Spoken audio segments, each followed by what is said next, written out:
G'day everyone, it's spring where I am at the moment, so it's a great time to start growing my own veggies. In a previous video we've looked at growing things hydroponically from seedlings. Today I want to show you how you can start growing from seeds in your own miniature greenhouse at home. Let's check out what you'll need. The first thing you'll need is 2 clear plastic cups. Now you could probably use glasses instead, but you'd need to be really careful not to break them, and they do need to be clear for this to work. I'm going to show you 2 different methods. One's going to use dirt and the other's going to use cotton wool. The one that you choose may depend on the type of seeds you have. I'm going to use some rocket seeds with the cotton wool, and I'm going to use a snow pea with the dirt. You'll also need some water, just a cup of water will be fine. I'm using a spray bottle here, and you'll need some tape. Making our mini greenhouses is quite simple. We need to start with one of the plastic cups and place the cotton buds or the cotton wool in the bottom. Then all we need to do is sprinkle some seeds over the top. Now whether you choose the cotton bud method or the dirt method will depend a little bit on the seeds that you've got, and you may need to experiment a little bit. The cotton wool will work really well with things like sprouts, alfalfa, rocket, stuff like that, whereas the dirt will work better for larger seeds. I'm simply going to sprinkle a few of my rocket seeds over the top of the cotton wool, and then I need to add some water. Now we don't want to make this soaking wet, but we want to make sure the cotton wool's a bit damp. Again, if you don't have a spray bottle, just tipping some water on will be fine.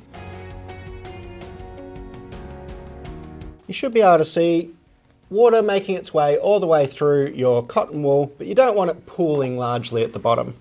Next, we need to get our second plastic cup and place it on top. And then we're going to use our tape to seal the two together. Now you want to make sure that they're really well sealed. We want to be trapping all of this water inside, so more tape's better than less in this instance.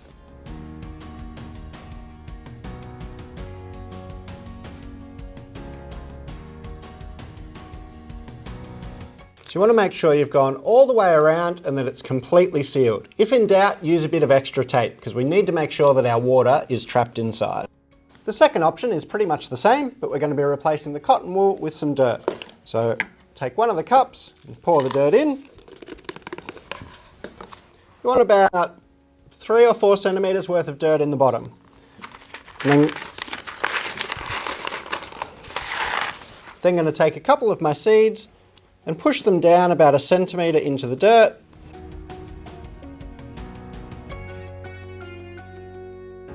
And then I'm going to add my water the same as before.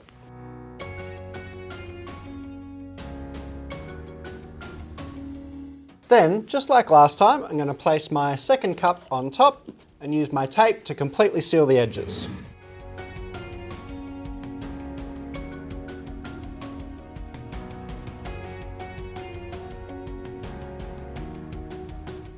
I've now got my 2 miniature greenhouses ready to go.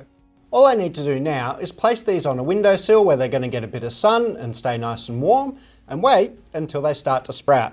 Now depending on the type of seeds you use, this could start happening in as little as a couple of days, but may take a week or so for different seeds. Now let's talk about the science of what's actually happening in our greenhouses. What we've created here in our little greenhouses is a miniature version of the water cycle. The sun will hit the container, warming the water and causing it to evaporate and turn into water vapour.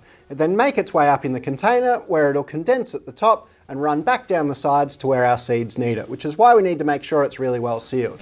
This is just like the water cycle outside.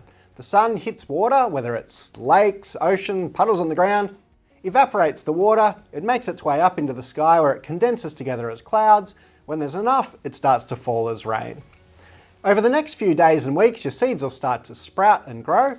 Once they get big enough, it's time to transfer them into the dirt.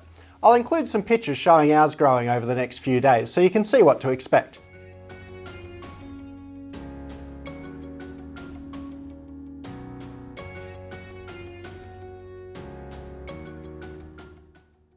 I hope you've had fun following along with this video and that you get some delicious vegetables out of it, and I'll see you next time.